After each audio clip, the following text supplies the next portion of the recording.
How to clear search history in Instagram. Let's see in this video. Before getting started, subscribe to our channel and hit the bell icon for more updates from us. Now let's begin. So the first step is you need to open up your Instagram application on your device, and if you have got multiple accounts, make sure to log into the account in which you want to make the change. Once you are here, you need to tap on your profile at the bottom of the lower right hand side, and after that you have to tap on the 3-bar horizontal line of the right upper corner. From over here you can simply go for settings and privacy, and you'll be able to see the account center option. Simply go for that, and once you are here you'll be able to see the various options. Among them you have to go for your informations and permissions option under account settings.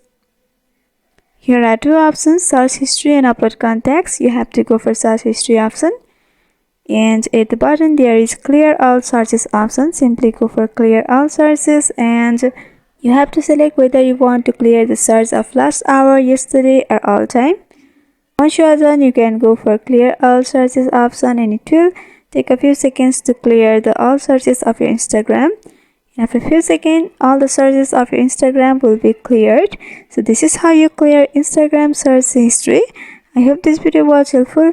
If you have got any queries regarding this video, then you can mention down below in the comments. Thanks for watching.